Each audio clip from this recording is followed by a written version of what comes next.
साहुगणे वंदीय सम्मदंसण चरितलब्धिं परोवेमो।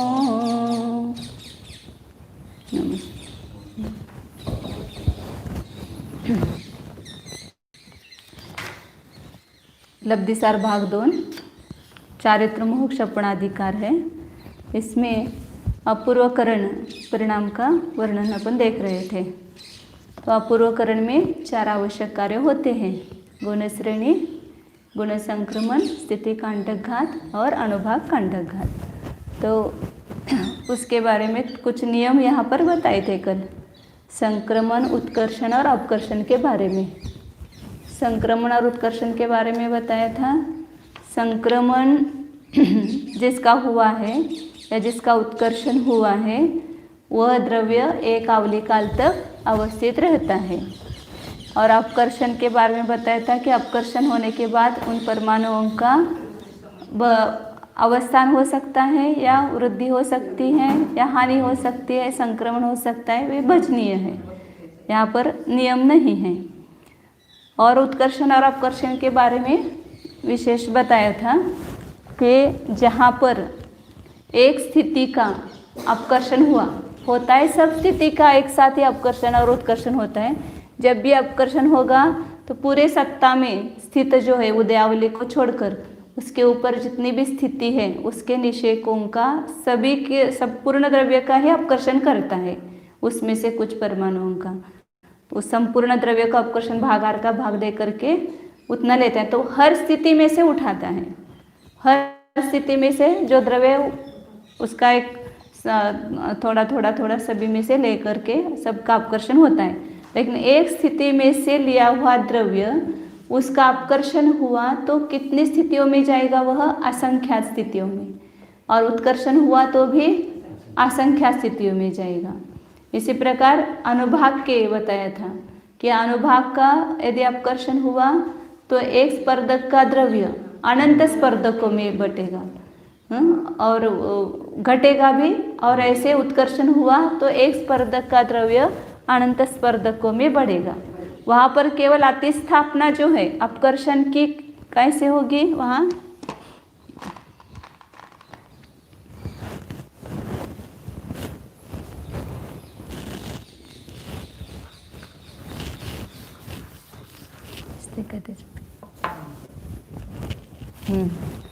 तो ये यहाँ इस निषेक के जो स्पर्धक है उसकी रचना अपन ऐसे की।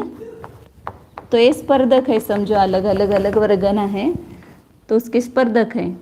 तो नीचे अनंत स्पर्धक और ये अपकर्षण किया तो यहाँ ऊपर के जो स्पर्धक है इनकी शक्ति कम शक्ति वाले में बटेगी। तो यहाँ पर अतिस्थापना यहाँ आगे के निषेकों के अपकर्षण होगा। इनका अपकर्षण हुआ तो यहाँ अतिस्थापना उसके नीचे अनंत स्पर्धकों की होंगे और अनंत स्पर्धक का निक्षेप होगा। और उत्कर्षण हुआ तो कम शक्ति वाले जो स्पर्धक है उसका उत्कर्षण बढ़ेगा, तो यहाँ के निषेकों का उत्कर्षण होगा। तो यहाँ अतिस्थापना होगी और आगे निक्षेप होगा। अतिस्थापना बीच में ही होगी, मतलब उत्कर्षण में इन स्पर्धकों का उत्कर्षण हुआ तो यहाँ पर अतिस्थापना और यहाँ पर निक्षेप होगा। मतलब जैसे नया बंध होता है, पहले अनुभाग कम था, अब ज़्यादा अनुभाग का बंध हुआ। पहले सत्ता में जितना अनुभाग था उससे अधिक अनुभाग का बंध हुआ। यहाँ तो नहीं होगा ऐसे, यहाँ इसका हो सकता है केवल प्रशस्त प्रकृतियों का, लेकिन अप्रशस्त प्रकृतियों का अनुभाग घटेगा ही, बढ़ेगा नहीं। तो जब सामान्य संसार अवस्था की अपेक्षा से सब नियम बता रहे हैं तो वहाँ कम शक्ति, पहले अनुभाग कम था सत्ता में, अब ज़्यादा बांधा सत्ता से अधिक, समझो बांधने वाला। तो वो जो कम शक्ति वाले स्पर्धक है वे सब उसी उत्कर्षण, मतलब जितना बंध अधिक किया है उस रूप से हो जाएंगे। तो पुराने सत्ता के भी जो निषेक है उन सब का अनुभाग भी उतना बढ़ेगा, तो अनुभाग का उत्कर्षण होता है वहाँ पर। तो इस प्रकार ये अपकर्षण उत्कर्षण के सामान्य नियम बताए। इसमें और विशेष जो है हाँ जो अभी दिखा है ना वो निक्षेप और अतिस्थापना जो आकर्षण करते समय अनुभाग का अनुभाग का। हाँ अरे जो उत्कर्षण अनुभाग का कर रहा है उसकी अतिस्थापना आगे की तरफ तो दिखा है। उत्कर्षण है ना, या नीचे कम शक्ति वाले अनुभाग जो है उसका उत्कर्षण होगा तो उसके ऊपर अतिस्थापना और उसके ऊपर निक्षेप होगा, ज्यादा स्पर्धक रूप से हो जाएंगे ना। जैसे यहाँ पर दिखा है अपने 7 गुण हानि दिखाई है, तो उसमें 14 स्पर्धक है, तो आकर्षण होगा तो 13वें 14वें स्पर्धक का आकर्षण हुआ तो उसके नीचे 5वें स्पर्धक से लेकर के 12वें स्पर्धक तक अतिस्थापना बताई यहाँ पर। और यहाँ उसके नीचे पहले 4 स्पर्धकों में निक्षेप होगा। अब आकर्षण होगा तो कम शक्ति वाले वो अधिक शक्ति रूप हो जाएंगे ना। तो ये नीचे 4 स्पर्धकों का उत्कर्षण हुआ तो वहाँ पर उसके ऊपर 5वें से 12वें तक ही समझो उसकी अतिस्थापना है, और उसका निक्षेपण कहाँ होगा 13वें और 14वें स्पर्धक में होगा। निक्षेप उत्कर्षण में आगे हो जाएगा ना निक्षेप। यहाँ पर भी जैसे यहाँ के पर यहाँ का निक्षेपों का आकर्षण हुआ तो इसके नीचे अतिस्थापना और यहाँ नीचे निक्षेप है, और उत्कर्षण हुआ तो यहाँ के नीचे के परमाणुओं का उत्कर्षण हुआ, नीचे के समय में स्थित परमाणुओं का, तो यहाँ ऊपर अतिस्थापना और उसके ऊपर निक्षेप होगा ना। आगे उत्कर्षण में क्या है, जहाँ जहाँ से उठाया उसके ऊपर अतिस्थापना और उसके ऊपर निक्षेप होता है, और अपकर्षण में नीचे उसके अतिस्थापना और उसके नीचे निक्षेप होता है। ऐसे अनुभाग में कम शक्ति और ज़्यादा शक्ति की अपेक्षा ऊपर नीचे कहेंगे। अधिक शक्ति वाले कम शक्ति वाले में निक्षेप होगा, ये अपकर्षण हुआ, और कम शक्ति वाले अधिक शक्ति वाले में निक्षेपण होगा, तो उत्कर्षण हुआ।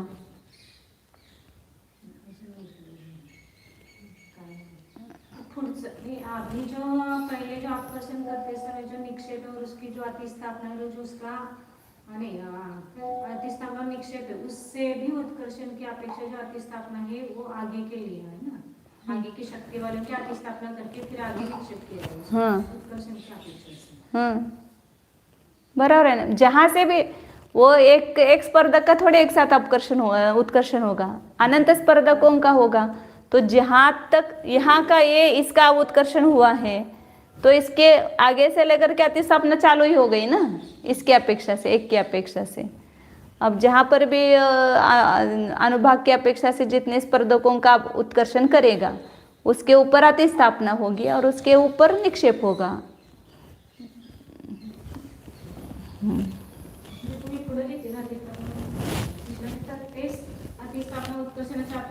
ते काय कमी जास्त आहे त्याचं ते प्रमाण थोडं सांगायचं फक्त। आता इथं काय होतं तेवढं सांगितलं बघ। कितने हैं क्या है वो नहीं बताया, कि निक्षेप इधर दिखाया और इसका उत्कर्षण बताया। ऐसे यहाँ का केवल होता ही नहीं ना उत्कर्षण। उत्कर्षण जब भी होगा वो उसका एक अनुभाग स्थान होता है, उसके सब गणित अलग है उसका। वो यहाँ पर समझो पहले मैंने 14 स्पर्धक है मेरे सत्ता में, और अभी मैंने नए बांधे 28 बांधे, तो जो 14 स्पर्धक है सबका उत्कर्षण होगा। तो 14 के आगे अतिस्थापना होगी और उसके आगे निक्षेपण होगा। ऐसे मतलब बांधू शक आता अभी का नहीं प्रश्न, ये संसार अवस्था में। हाँ पहले गुणस्थान में दूसरे में जो है वो अनुभाग जो है अधिक बांधता है ना, तब वो बढ़ता है ना वहाँ पर। और अभी प्रशस्त प्रकृतियों का बांधता है कि तो उसका भी उत्कर्षण होता है। ऐसा आता वेदनीय का है ना 10वें गुणस्थान में बांधता है अनुभाग अधिक, तो उसके जो कम शक्ति वाले थे पहले सत्ता में वो सब अधिक शक्ति वाले हो जाते हैं उस पर। तो वो 10वें गुणस्थान में 7वां वेदनीय का उत्कृष्ट अनुभाग बांधता है, तो वह समझो नीचे उतर करके एक इंद्रिय पर्याय में भी चला जा सकता है, नरक आदि में भी जा सकता है। तो वो बांधे हुए उतने अनुभाग उसके सत्ता में रहता है। वो सत्व का आता है ना अनुभाग सत्व कहाँ कहाँ पर है उत्कृष्ट अनुभाग सत्व, तो वो बताते हैं। क्योंकि वो सब सत्ता में जो थे वो पूरे उस स्वरूप हो जाते हैं ना। 10वें गुणस्थान में जब बंद हुआ तो 7वां वेदनीय के पहले सत्ता में थे, वो सबसे उत्कृष्ट अनुभाग वहाँ बांधा अंतिम समय में, तो वे भी उस अनुभाग रूप हो गए, उत्कर्षण हो जाते। साता वेदनी का चल रहा है ना, साता वेदनी का बता रहे हैं। एक नियम बताए सामान्य, इसमें अपकर्षण, अनुभाग के अपकर्षण और उत्कर्षण की दृष्टि से दो प्रकार की प्ररूपणा चूर्णी सूत्रकार मतलब जय धवला की है। उसमें पहले बताया कि एक बंधानुलोम और एक सद्भाव, ऐसे दो अनुभाग के अपकर्षण के बारे में और उत्कर्षण के बारे में। तो वहाँ पर बंधानुलोम प्ररूपणा माने क्या है, वहाँ पर स्थिति के माध्यम से अनुभाग का अपकर्षण और उत्कर्षण जहाँ बताया जाता है, मतलब स्थिति के यहाँ का जो परमाणु है वो यहाँ नीचे आ गए, तो स्थिति के साथ वो अनुभाग से भी आ गए ना, वो परमाणु वहाँ के अनुभाग छोड़ करके नहीं आएंगे, अनुभाग लेकर ही यहाँ नीचे आएंगे। तो स्थिति के अपकर्षण के साथ में अनुभाग का अपकर्षण हुआ जो बताया जाता है वो बंधानुलोम प्ररूपणा है, स्थूल प्ररूपणा है। उन स्थितियों का अपकर्षण उत्कर्षण हुआ तो अनुभाग स्पर्धक सहित ही उत्कर्षण या अपकर्षण होगा ना उसका। हाँ दोनों हो रहे एक साथ। हाँ बंध बंधानुलोम उसका नाम दिया है उन्होंने, बंधानुलोम प्ररूपणा ऐसा करके, मतलब स्थूल प्ररूपणा है। स्थिति के माध्यम से अनुभाग का अपकर्षण उत्कर्षण का वर्णन जहाँ किया है उसको बंधानुलोम प्ररूपणा कहना। और सद्भाव प्ररूपणा मतलब स्थिति का अपकर्षण उत्कर्षण न करते हुए अनुभाग को ही प्रदान करके अपकर्षण उत्कर्षण बताया जाता है। यहाँ पर समझो स्थिति नहीं बदली इसकी, तो यहाँ के स्पर्धक वो अधिक शक्ति वाले स्पर्धक रूप से परिणमित हुए। तो यहाँ मतलब स्थिति नहीं बदली, उस जहाँ स्थिति जिस स्थिति में उसी स्थिति में रह करके उनका अनुभाग कम ज़्यादा हो जाता है, तो वह सद्भाव प्ररूपणा उसको कहा। धवला में विशेष अलग अलग नाम होते हैं, अर्थ तो सरल है उसका। हाँ स्थिति के बिना केवल अनुभाग का अपकर्षण उत्कर्षण बताया तो वहाँ पर सद्भाव प्ररूपणा कहा, और स्थिति के साथ अनुभाग का अपकर्षण और उत्कर्षण बताए वह बंधानुलोम प्ररूपणा कहा उसको। तो एक मतलब एक साथ दोनों हो सकते हैं, केवल अनुभाग का या अपकर्षण उत्कर्षण भी हो सकता है, या स्थिति सहित अनुभाग का अपकर्षण उत्कर्षण भी हो सकता है। बंधानुलोम नाम दिया है उन्होंने, बंधानुलोम का अर्थ किया ना कि स्थिति के साथ अनुभाग का अपकर्षण और उत्कर्षण बताना। स्थिति का अपकर्षण हुआ तो अनुभाग का भी अपकर्षण हुआ, स्थिति का उत्कर्षण हुआ तो अनुभाग का भी उत्कर्षण हुआ, ऐसा जो बताया जाता है उसको स्थूल प्ररूपणा है। तो वह बंधानुलोम प्ररूपणा है उसको कहते हैं। मतलब सामान्य अपन ये समझना कि वहाँ पर स्थिति का अपकर्षण उत्कर्षण हुआ तो अनुभाग का अपकर्षण उत्कर्षण उसके साथ में हुआ, वो मतलब नीचे आ गए, वो उसके अनुभाग सहित ही आ गए। लेकिन अनुभाग बदल भी सकता है और नहीं भी बदल सकता है। समझिए इस स्थिति में थे और इस स्थिति में आ गए, तो यहाँ पर उसकी समझो उसका 16 शक्ति थी, तो यहाँ पर 16 ही रह सकती है या बदल भी सकती है, मतलब एक साथ अनुभाग का भी अपकर्षण उत्कर्षण हो सकता है उसका। और उत्कर्षण हुआ तो भी वहाँ समझना कि स्थिति का उत्कर्षण हुआ तो अनुभाग का उत्कर्षण हो भी सकता है और नहीं भी हो सकता है। लेकिन इतना है कि वो परमाणु जो है अनुभाग सहित ही ऊपर जाएंगे, अनुभाग सहित ही नीचे आएंगे, क्योंकि अनुभाग परमाणुओं को छोड़ करके अलग होता नहीं है। स्थिति बदली वो परमाणुओं की और उसके साथ उसकी शक्ति भी वहाँ पर शक्ति सहित ही वो आ गया परमाणु वहाँ पर। अब आगे उसके बारे में ही कुछ नियम बताए हैं, उसको थोड़ा सा अपन रिविजन करते हैं, देखते हैं। विशेष ज्ञातव्य बातें विशेषार्थ में बताई हैं कि उदयावली मतलब उत्कर्षण के बारे में नियम बताए, कुछ अपकर्षण के बारे में कुछ नियम बताए। तो उत्कर्षण के बारे में बताए से अनुभाग के जो उदयावली में प्रवेश किए हैं, इस उदयावली में आ गए, उनका उत्कर्षण नहीं होता। उदयावली में जिन परमाणुओं का प्रवेश हो गया है उन स्पर्धकों का उत्कर्षण नहीं होता है। दूसरा नियम बताया था, 18 पेज है और उसमें तीसरा पैराग्राफ है विशेष ज्ञातव्य में।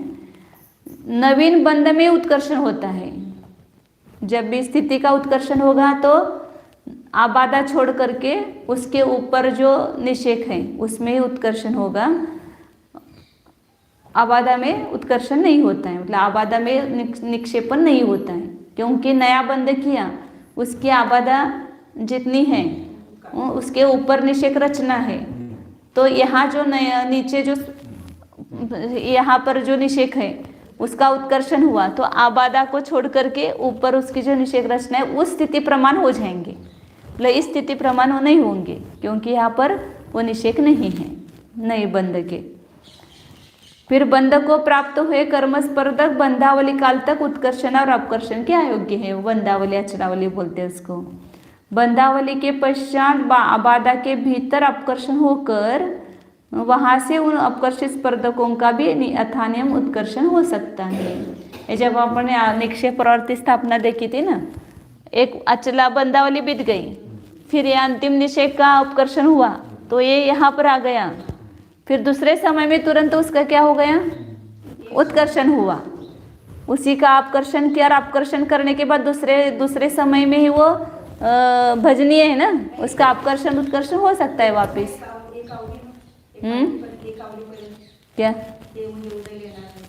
नहीं, यहाँ अपकर्षण करके अपन ने जो नीचे दिए परमाणु उनका दूसरे इसका बंद होकर के आवली खत्म हुई, लेकिन अभी 3000 वर्ष प्रमाण समझो 30 कोड़ाकोड़ी सागर के आबादा है तो वहाँ निषेक रचना नहीं थी। फिर अपकर्षण करके वो आबादा में दे गए परमाणु, तो आबादा में वह इसका सद्भाव हो गया। फिर दूसरे समय में उसका उदयावली के ऊपर का जो निषेक है उसका पुनः मतलब सभी का होगा, लेकिन इसके अपेक्षा से वर्णन किया है विवक्षा से। तो इसका तुरंत क्या हुआ, दूसरे समय में उत्कर्षण हुआ, तो उत्कर्षण हुआ तो इसके आबादा के ऊपर दिया उसको भी। आबादा में निषेक रचना नहीं होती। हाँ नहीं है। अच्छा, जब इसका अपकर्षण किया हाँ फिर उसका निक्षेप किया आबादा में। हाँ, आबादा में निक्षेपण किया, अपकर्षण करके आबादा में रचना हो सकती है। रचना होना मतलब उस समय वो उदय में आएंगे, इतना ही वहाँ उसका आबादा में कोई भी उस समय प्रबद्ध का, ये एक विवक्षित समय प्रबद्ध की अपेक्षा लेकर के कथन किया जाता है। ऐसे सत्ता में तो वो सब निषेक है ही है, कोई खाली जगह नहीं है, सब निषेक धारा है ही ना वहाँ पर। उस एक विवक्षित समय प्रबद्ध की अपेक्षा से जब देखते हैं तो वो समय प्रबद्ध का बंद होकर के एक आवली काल बीतेगा, तब उस समय प्रबद्ध के परमाणुओं की क्या होगा, अपकर्षण होगा। तो उस समय प्रबद्ध के परमाणु वो आबादा में नहीं है, पहले जो बांधे हुए वो तो सब आबादा में स्थित है ही ना, सत्ता में तो पड़े हुए हैं, लेकिन उस समय प्रबद्ध की अपेक्षा देखेंगे तो उसके नहीं है, हाँ वो आ जाएंगे उस वहाँ पर सत्ता में भी, हाँ पूर्व वाले में मिल जाएंगे वो। वर्णन जो किया जाता है ना एक एक की अपेक्षा से जब किया जाता है तो वैसा दिखाई देता है। और अनुभाग संबंधी अपकर्षण उत्कर्षण विषय अल्पबहुत्व बताया है। यहाँ पर अपकर्षण सामान्य नियम बताया, यहाँ पर ही ऐसा लागू नहीं, सब जगह लागू है। अपकर्षण उत्कर्षण संबंधी जगन निक्षेप सबसे कम है। निक्षेप जो अभी दिखाया था ना, निक्षेप छोटा है, अतिस्थापना बड़ी। सामान्य अपकर्षण उत्कर्षण में कांडकघात में अलग होता है। सामान्य अपकर्षण में जगन निक्षेप की बात कर रहे हैं, जैसे अपन स्थिति की अपेक्षा से देखते हैं ना, एक आवली में एक समय कम, उसका त्रिभाग जो है निक्षेप है, और 2 त्रिभाग अतिस्थापना है, तो अतिस्थापना बड़ी है और निक्षेप छोटा है जगन की अपेक्षा से।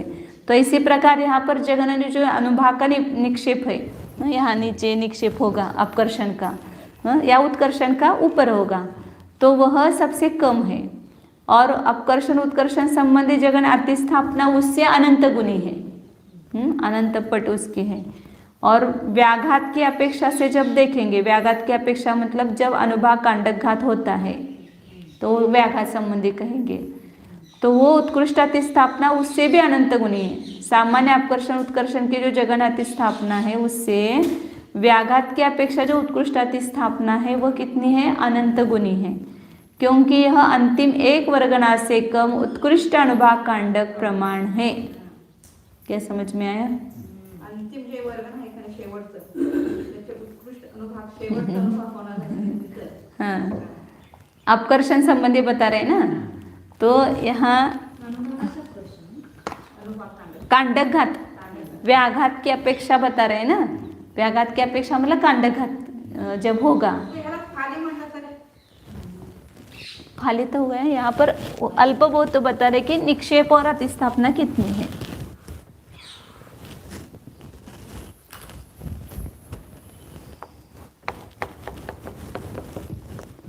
समझो यहाँ पर कांडक घात कर रहा है तो इतना कांडक लिया है और यहाँ पर नीचे अतिस्थापना है और यहाँ निक्षेप है।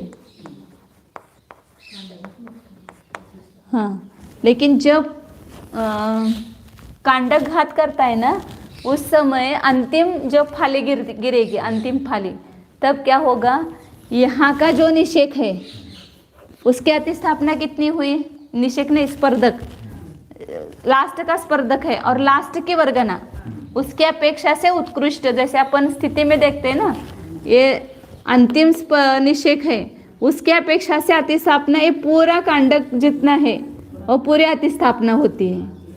द्विचरम समय से लेकर के जो अंतकोडाकोडी सागर स्थिति रखी है वहाँ तक पूरी वो अतिस्थापना होती है। ऐसे यहाँ पर अनुभाग कांडक घात जब होगा तो अंतिम स्पर्धक की अपेक्षा, अब ये पूरे ही परमाणु जो है स्पर्धक है वो सब नीचे ही आ जाने वाले हैं। तो अंतिम फाली में वहाँ पर अंतिम स्पर्धक की जो अंतिम वर्गना होगी उसको छोड़ करके नीचे जितना भी कांडक का प्रमाण है वो पूरी अतिस्थापना हो जाएगी। वरचं एकच सोडून बाकी सगळ्यांची स्थापना अतिस्थापना हो जाएगी और जितना शेष रखना है ना वो वहाँ पर निक्षेप हो जाएगा। सबकी निक्षेप अतिस्थापना अलग अलग होती है ना, जैसे अपन यहाँ के परमाणु का उत्कर्षण करना है तो इसके ऊपर आवली प्रमाण छोड़ करके ऊपर देते हैं, इसके देते तो वहाँ से ऊपर से लेकर के ऊपर देते हैं। ऐसे यहाँ पर इस स्पर्धक का उत्कर्षण अपकर्षण है तो इसके नीचे अतिस्थापना होगी और उसके नीचे निक्षेप होगा।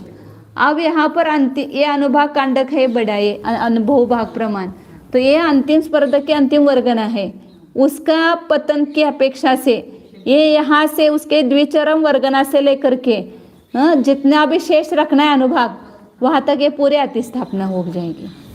तो इसलिए कहा एक कम, एक वर्गना से कम उत्कृष्ट अनुभाग कांडक, उत्कृष्ट अनुभाग कांडक में से केवल एक वर्गना घटाओ, उतना पूरी अतिस्थापना हो गया अनुभाग की अपेक्षा से। म्हणजे उत्कृष्ट स्थापना अनंत गुणी झाली। हाँ, अनंत गुणी है, जगने भी अनंत है लेकिन उससे अनंत गुणी ये उत्कृष्ट अतिस्थापना है। अंतिम एक वर्गना से कम। हाँ, अंतिम वर्गना क्यों जिसकी अपेक्षा से अतिस्थापना दिखानी है उसको अतिस्थापना में ग्रहण नहीं करेंगे, उसका निक्षेपण यहाँ नीचे करेंगे तो उतना उल्लंघन करके पूरा कांडक को उल्लंघन करके नीचे देंगे। तो जो एक वर्गना कम पूरा जितने भी स्पर्धक है वो पूरे अतिस्थापना हो गई, कांडक में जितना लिया है उतना। इससे अनुभाग कांडक एक वर्गना से अधिक है। एक वर्गना कम की थी ना, अनुभाग कांडक कितना है, ये वर्गना भी कांडक में आ जाएगी तो एक वर्गना अधिक करेंगे उसमें, उत्कृष्ट कांडक में। इससे उत्कृष्ट अनुभाग सत्कर्म और बंध विशेष अधिक है। इससे पूरा जो उत्कृष्ट अनुभाग सत्कर्म है, सत्ता में है, या उत्कृष्ट अनुभाग बंध हुआ है वो विशेष अधिक। ये जो निक्षेप छोड़ा है ना ये उसमें मिलाएंगे तो वो विशेष अधिक हो जाएगा। ये उत्कृष्ट अनुभाग सत्व है और वो कांडक में जितना लिया है वो कांडक से कितना बड़ा है, संख्या अनंतवा भाग रखता है और अनंत बहुभाग का घात करता है ना, तो इसलिए विशेष अधिक हो गया वह। यहाँ पर व्याघात संबंधी उत्कृष्ट अतिस्थापना कहाँ प्राप्त होती है, अनुभाग का अलग से अपन कभी पढ़ते नहीं है और कभी आता नहीं है ऐसा, इसलिए इसको समझना मुश्किल होता है अनुभाग का।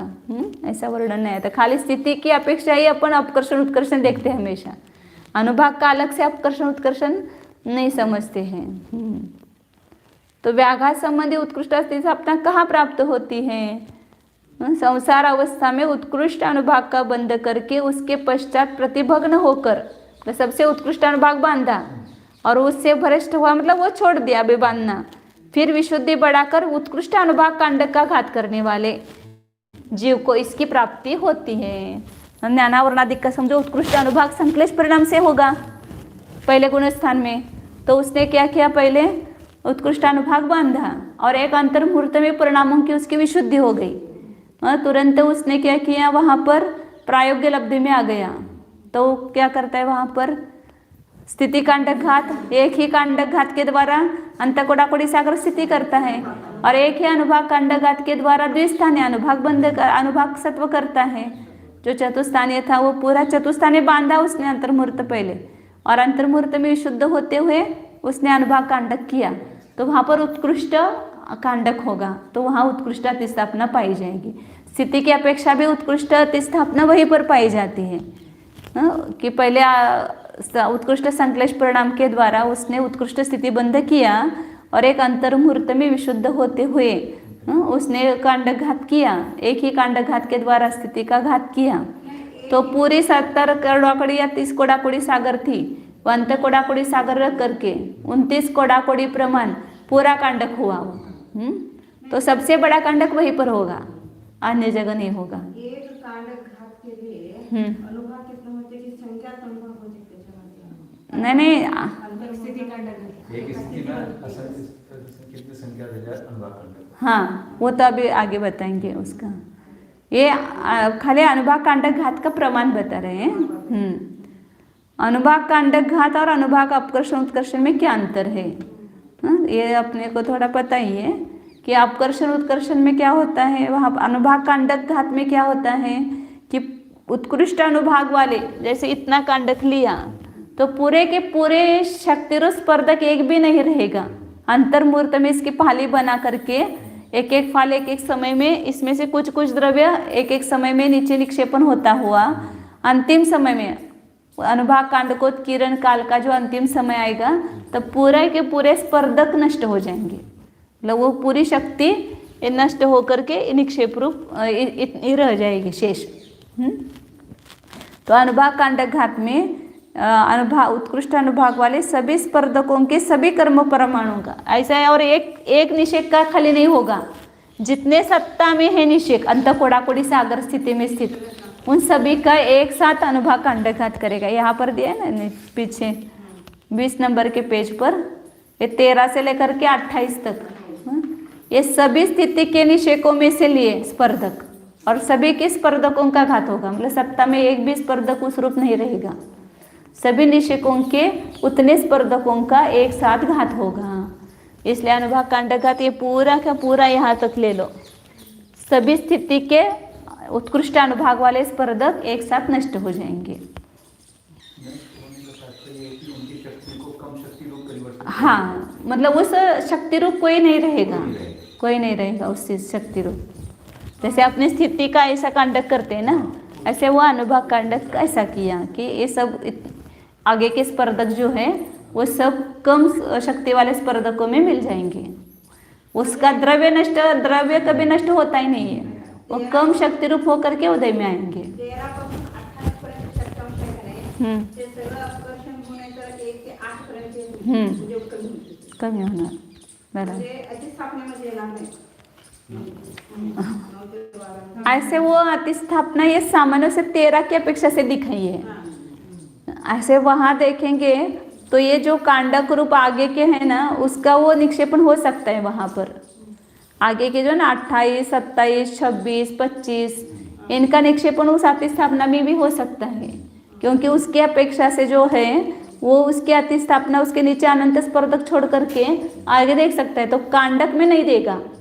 तो हाँ, तो पूरा कांडक उसकी अतिस्थापना होगी, लेकिन जो 13वां स्पर्धक है उसकी अपेक्षा से देखेंगे तो 9 से 12 तक वो अतिस्थापना दिखाई है। सब जगह ऐसा होता है ना, ये अपन स्थिति की अपेक्षा दिखाते हैं, इसकी अपेक्षा से ये अतिस्थापना है, फिर वहाँ नीचे निक्षेपण किया। लेकिन ये अतिस्थापना सभी की नहीं है, सभी की अपेक्षा से अतिस्थापना दिखाएंगे तो यहाँ पर नीचे दिखाएंगे आवली प्रमाण। अतिस्थापना से भी निक्षेप का जो आयाम है वो बड़ा नहीं कम। हाँ, वो बताए ना अभी स्पर्धक में जो है कांडक घात में जो है अतिस्थापना छोटी है, उसका भी अल्प बहुत तो बताएंगे शायद। हाँ, अभी आगे कांडक घात का आगे है या यहाँ पर आया है। कांडक घात में जब देखते हैं ना तो वहाँ पर अतिस्थापना छोटी है और निक्षेप बड़ा है। अतिस्थापना के स्पर्धक कम है, उससे निक्षेप के स्पर्धक अनंत गुणे है और उससे कांडक रूप स्पर्धक अनंत गुणे है। अभी आएगा शायद 2-3 गाथा के बाद।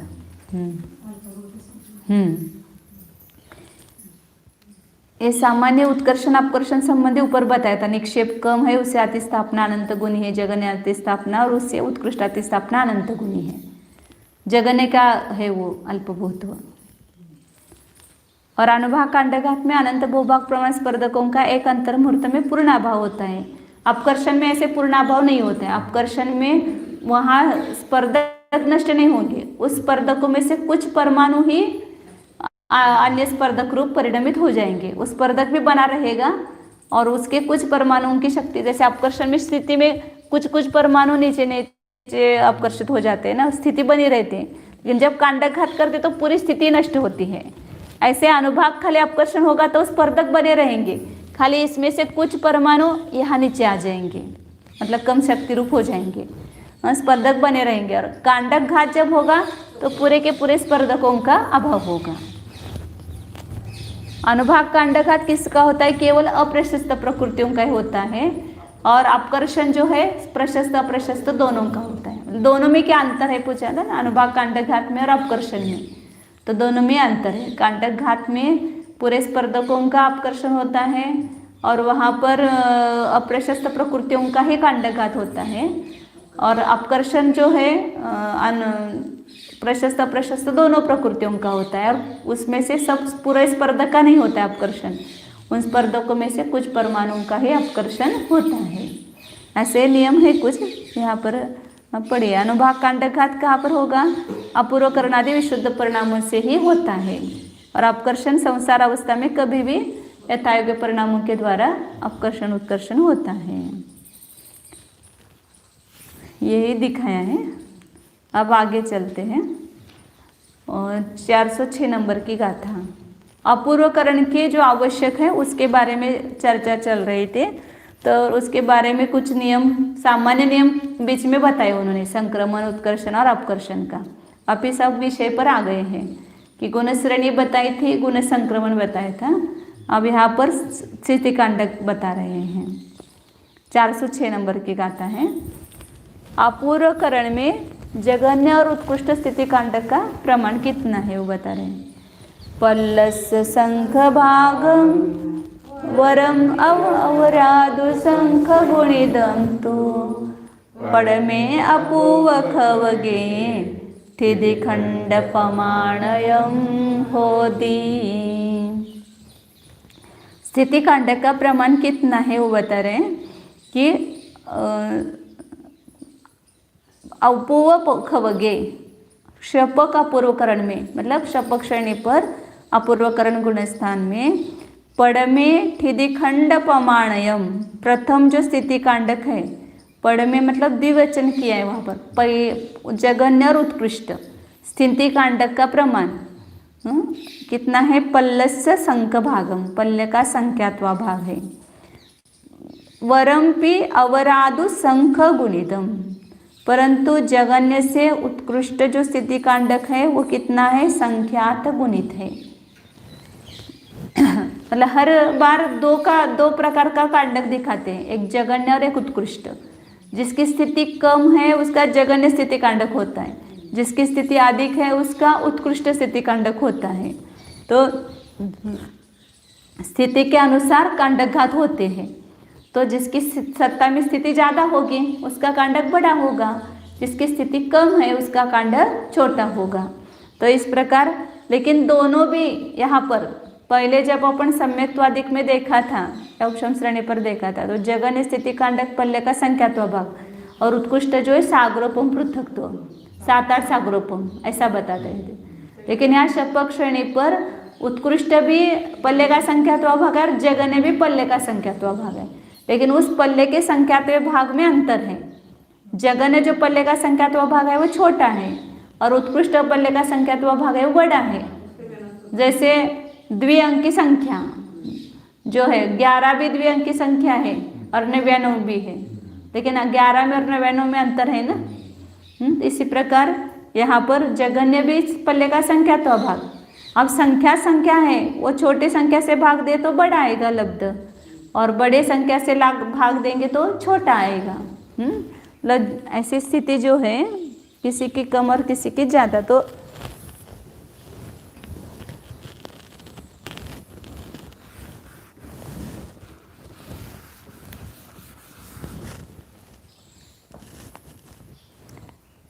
किसी का स्थिति सत्व इतना बड़ा है और किसी का इतना छोटा है,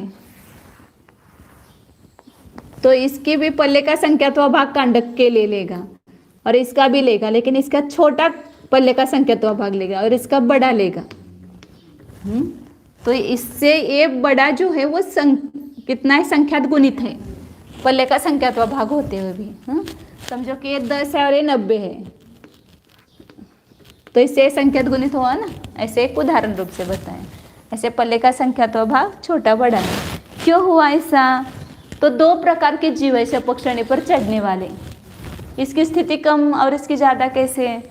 तो एक जीव क्षयिक समय दृष्टि उपशम श्रेणी चढ़कर नीचे उतरकर पुनः शपक श्रेणी चढ़ने के लिए सन्मुख हुआ है।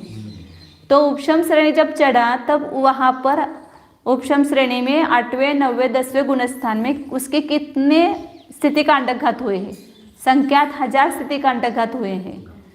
तो इसलिए इसकी स्थिति इतनी कम हो गई है, इससे उतनी सत्ता कम हुई ना इसकी, क्योंकि उतनी स्थिति कांडक ज़्यादा हुए हैं इसके, और इसकी जो स्थिति है वो उतनी बड़ी है क्योंकि वह अभी उपशम श्रेणी न चढ़ करके, मतलब यह जीव है उपशम श्रेणी चढ़ करके उतर करके पुनः शपक श्रेणी चढ़ने के लिए सन्मुख होता है, तो उसकी सत्ता कम है।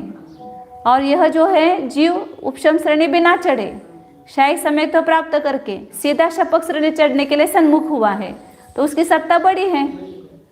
क्योंकि अभी ये परसों एक नियम बताया था कि सम्यक तो होने के बाद सत्व बढ़ता नहीं है, बंद ज़्यादा करता ही नहीं है, संख्यात्व भाग्य बंद करता है, सत्ता से संख्यात्व भाग्य बंद करता है। तो बढ़ने का, उस बंद से बढ़ने का सवाल नहीं है। इसने जो है अनेक स्थिति कांडक घात किए, इसलिए इसकी स्थिति कम हुई है और इसकी स्थिति ज़्यादा है पहले अवस्था में उसकी अपेक्षा से। तो उस अपेक्षा से यहाँ पर कांडक दो प्रकार के हुए। पर ऊपर से समय इसने अपने संश्लेष परिणामों से स्थिति बंद ज्यादा किया है। कैसे करे? सत्ता से ज़्यादा नहीं करता है ना, सत्ता से, हाँ, संत को अंत कोटाकोटे उससे ज़्यादा बंद करता ही नहीं है वो। उससे भी वो चढ़ते संख्या तो भाग बंद करता है, ज़्यादा तो करने का सवाल ही नहीं है। जितनी सत्ता है उसका संख्यात्व भाग ही बंद करता है। इसके पहले से ही विद्यमान ही है उतना। हाँ, उतना ही है। तो जितनी स्थिति कांडक इसने किए हैं, नहीं किए हैं, उतनी स्थिति इसकी कम है। इसमें तो किए, इसमें नहीं हाँ, किए। नहीं किए हैं, इसलिए कम। इस हाँ, इसका जो पल्ले का संख्यात्व भाग है उससे इसका पल्ले का संख्यात्व भाग संख्यात गुना है, क्योंकि संख्यात 1000 स्थिति कांडक के द्वारा उसकी स्थिति उतनी कम हुई है। अब आगे चल करके अब ऐसे कांडकों में अंतर आएगा अपूर्व करण में, फिर 10वें में जाएगा, 9वें में जाएगा तो कांडक का भी अंतर समाप्त हो जाएगा, दोनों के कांडक भी समान होंगे। उस दिन भी बताया था ना कि हाँ। वो अंतर कोटाकोटी से ऊपर क्यों नहीं करता स्थिति हाँ, बंद। चढ़ते समय में वो स्थिति बंद कम करता जा रहा है। हाँ, तो पहले जो स्थिति बंद उससे भी वो स्थिति कम ही हो रहे। कम ही होगा ना सत्ता में। पहले का संख्या था 700-800 साल जो उसने स्थिति कांडघात वगैरह किए। अब उतरते समय भी उसके तो बढ़ेगा नहीं। क्यों नहीं बढ़ेगा? क्योंकि वो नीचे उतरते समय जो 700-800 सागर कम करते करते जो स्थिति बंद उसके पास है, वो पहले समय में जो अंतर कोटाकोटी स्थिति बंद किया है, उतरते समय जो स्थिति बंद करे उससे कम ही बहुत है। कम होगा। क्योंकि अंतर कोटाकोटी से ऊपर उतरेगा ही नहीं, और उसमें भी वो चढ़कर उतर रहा है ना। नहीं, उतर करके आ गए नीचे 6ठे 7वें में, पुनः शपक श्रेणी चढ़ता है ना वह। 6ठे 7वें में आकर के बंद करेगा वह, शांता कोड़ाकोड़ी सागर का बंद चालू किया उसने, लेकिन सत्ता तो उसकी पहले जो थी उससे उसके अपेक्षा बंद कम ही है ना, तो वो सत्ता कैसे बढ़ेगी? उसकी सत्ता नहीं बढ़ेगी। स्थिति कांडक घात करके जितना शेष रखा है वही स्थिति सत्व रहेगा। एक एक समय बीतता जाता है उतना सत्वों में से कम होता जाता है, अल्पतर ही होता है।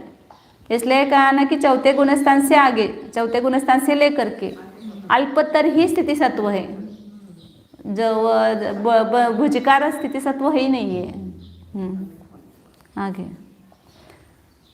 आगे अपूर्वकरण क्या? प्रथम समय और अंतिम समय में स्थिति सत्वादिकों का प्रमाण दो गाथाओं के द्वारा बता रहे हैं। पहले समय में कितना सत्व था और अंतिम समय में कितना है, पहले समय में बंद कितना था और अंतिम समय में कितना है, ये बता रहे हैं। मावशी जो पुनः आउग वज्जाणम ठेदी घादो पडमादुचरिम ठिदी संतो ठिदी बंधोय अपुवे हो दिहु संख्येच गुणहीनो। तो परिणामों की विशुद्धि की महिमा समझ में आती है कि कैसे विशुद्धि परिणाम से काम होते फटाफट फटाफट। आयुगवज्जानम, आयु कर्म को छोड़ करके स्थितिघात होता है, मतलब आयु कर्म का स्थितिघात नहीं होता है यहाँ पर। उसके कांडघात होते ही नहीं है। और पड़मादु चरिम ठिधि संतो और ठिधि बंधो, प्रथम स्थिति सत्व से अंतिम स्थिति सत्व या प्रथम स्थिति बंध से अंतिम स्थिति बंध अपूर्वकरण में संख्येज गुणहीन होती। अपूर्वकरण में पहले लगाना, अपूर्वकरण में पहला जो स्थिति बंध स्थिति सत्व था वह स्थिति कांडक घात होते होते होते अंतिम स्थिति कांडक घात होने पर कितना रहेगा स्थिति सत्व, तो पहले समय में जो था उसका संख्यात गुणाहीन हो जाएगा। जैसे 1000 है तो 250 हो जाएगा। और स्थिति बंध भी जो पहले समय में था वह स्थिति बंधापसरण के द्वारा, हर स्थिति बंधापसरण के द्वारा पल्ले का संख्यात्व भाग पल्ले का संख्यात्व भाग कम हो करके अंत में कितना रह जाएगा, वो संख्यात गुणाहीन। पहले स्थिति बंध से अंतिम स्थिति बंध भी संख्यात गुणाहीन है, पहले स्थिति सत्व से अंतिम स्थिति सत्व भी संख्यात गुणाहीन है। उतना घात हुआ है उसका, कांडक घात के द्वारा सत्व नष्ट हुआ और स्थिति बंधापसरण के द्वारा बंध नष्ट हुआ है, बंध कम हुआ है, नष्ट हुआ है मतलब कम हुआ है। तो इस प्रकार ये इतना रह गया, मतलब कितने ज़्यादा स्थिति कांडक घात और स्थिति बंधापसरण करता है ये समझ में आता है कि इतनी स्थिति और का घात होना, मतलब उसके लिए कितने स्थिति कांडक घात करने पड़ेंगे वहाँ पर। सातव्या गुणस्थानावर संख्या गुणितच हाँ सातव्या गुणस्थानावर संख्या गुणितच म्हणून तुझे आणि इथं पण 8व्या गुणस्थानावर संख्या गुणितच म्हणजे संख्यात गुणित हीन हुआ है पहले समय से अंतिम समय में। अपूर्वकरण का काल कितना, इतना छोटा अंतर मुहूर्त, 1 सेकंड 2 सेकंड बोलो ज़्यादा से ज़्यादा, और उतने काल में कितना संख्यात 1000 स्थिति कांडक घात हुए हैं और इतनी स्थिति कम हुई है। अब आगे बताते हैं और उसी के बारे में।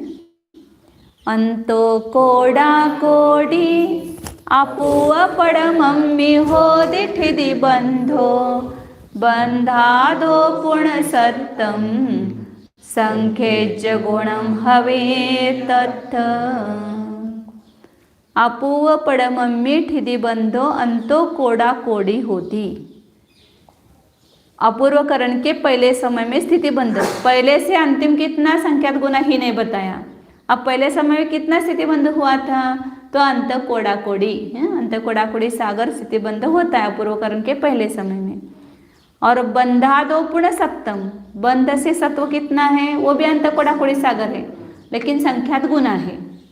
बंध से सत्व संख्यात गुना कहो और सत्व से बंध संख्यात गुना हीन कहो, दोनों का अर्थ एक ही है। इस प्रकार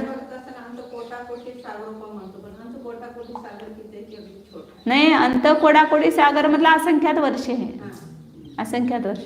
तो अंत कोडा कोडी सागर 1 कोटि के ऊपर और 1 कोडा कोडी के भीतर, अंत कोडा कोडी के भी बहुत सारे भेद हैं। तो यहाँ पर समझो कि 100 कोटि बोले तो भी वो बहुत हो गया ना, 1 कोटि के ऊपर तो 1000 कोटि 100 कोटि 900 कोटि ये सब अंत कोडा कोडी सागर में आ जाएंगे। अब आगे अनुभाग कांडक घात का निर्देश करते 2 गाथाओं के द्वारा। इसका सब ज़्यादा स्थिति कांडक घात का वर्णन वहाँ प्रथम सम्यक तो अधिकार में किया है, इसलिए इसका अधिक वर्णन न करके सामान्य ही वर्णन करते हैं यहाँ। एक एक कठिदि खंडय निवडन ठिदि ओसरण काले संख्येच सहस्राण्य निवडन्ति रसस्य खंडाणी।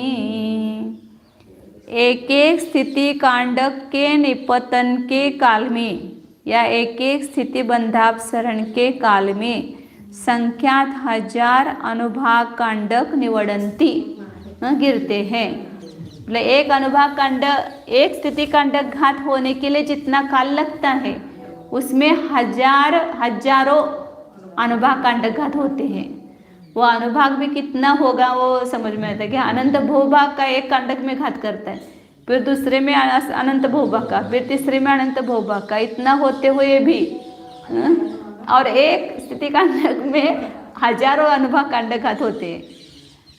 और स्थिति कांडक ही कितने होते हैं? संख्यात 1000। तो उससे संख्यात 1000 गुने अनुभाग कांडक घात होंगे, और इतना घात होकर भी अनंत स्पर तक रहते ही है।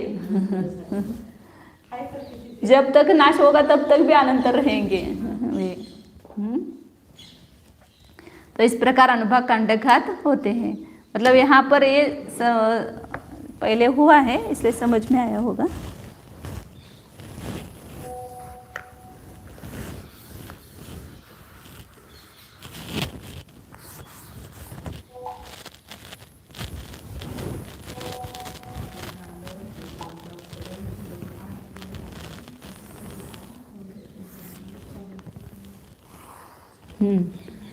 तो ये स्थिति कांडक लिया पहले समय में, अपूर्वकरण के पहले समय में। तो इतना स्थिति कांडक का घात होने के लिए यहाँ पर पहले समय से समझो या 2000 समय लगे हैं उसको, या 10,000 समय लगे ऐसा समझो बड़ा दिखाने के लिए। इतना मतलब यहाँ से चालू करेगा तो इतने काल तक वो मतलब एक अंतर्मुहूर्त ही काल है। ये काल मतलब एक स्थिति कांडक का घात करने के लिए कितना काल लगता है? अंतर्मुहूर्त।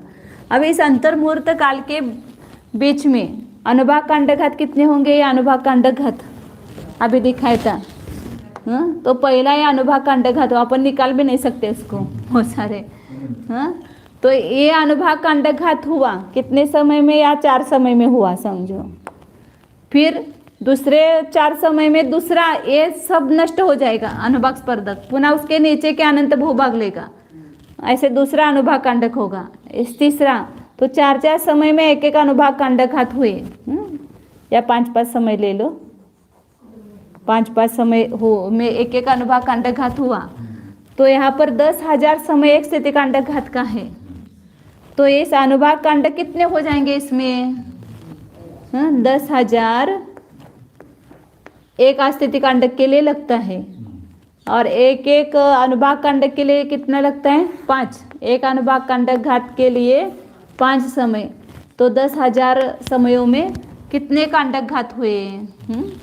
तो 2000 हुए ना, 2000। एक स्थिति कांडक घात हुआ तब तक 2000 अनुभाग कांडक। एक उदाहरण लिया है सामान्य रूप से, इससे भी संख्या 1000 बड़ी है संख्या।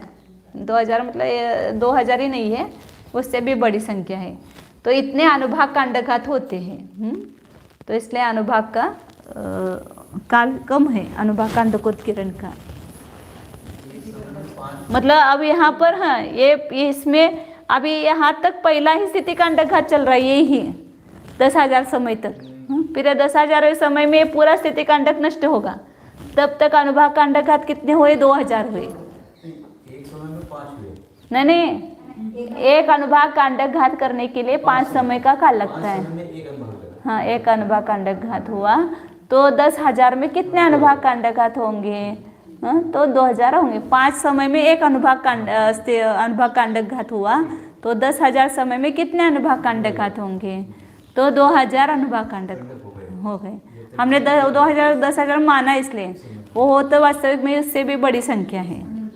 स्थिति कांडक हुआ, हाँ, उसमें 2000 अनुभाग हो गए। हाँ, 2000 अनुभाग कांडक घात हो गए। और स्थिति बंधापसरण और स्थिति कांडक घात का काल एक ही है। इस इतने काल में ये स्थिति कांडक घात हुआ, और इतने ही काल में इतनी स्थिति बंद हो रहा था, उतनी ही स्थिति वहां तक बंधेगी। एक स्थिति कांडक घात होने तक वही स्थिति बंधेगी। यहाँ जब स्थिति कांडक घात चालू किया तब इतना स्थिति बंध हुआ उसका, तो ये 10,000 समय तक इतनी स्थिति बंधेगी। फिर यहाँ एक साथ यह स्थिति कांडक का पतन हुआ, तब ये स्थिति बंध भी बदला, तो उससे कम स्थिति बंध होने लगा।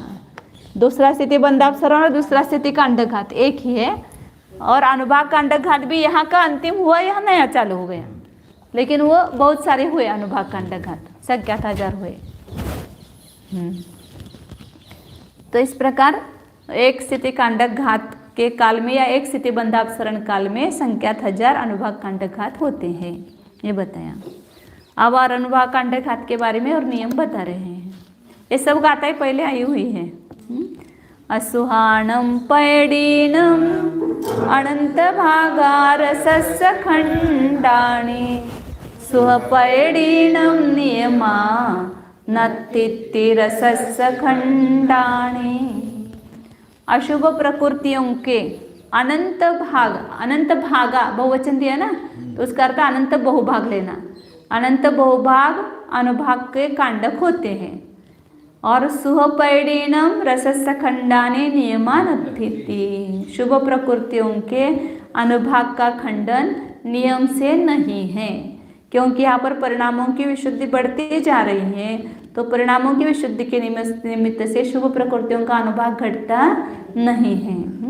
न कांडक घात होता है शुभ प्रकृतियों का, न शुभ प्रकृतियों का बंध भी कम होगा। बंध भी बढ़ता जा रहा है और कांडक घात का भी अभाव है उसके। सत्ता का भी घात नहीं होता है और बंध का भी घात नहीं होता है। उसका बंध भी चतुस्थानीय अनंत गुना बढ़ता जाता है, और सत्व जो है वो बंध से बढ़ेगा ही। शुभ प्रकृतियों का बंध यदि अनंत गुना बांध रहा है, तो जो सत्ता में पहले थे स्पर्धक, उससे अनंत गुने बढ़ेंगे दूसरे समय में, उससे अनंत गुने तीसरे समय में बढ़ेंगे स्पर्धक।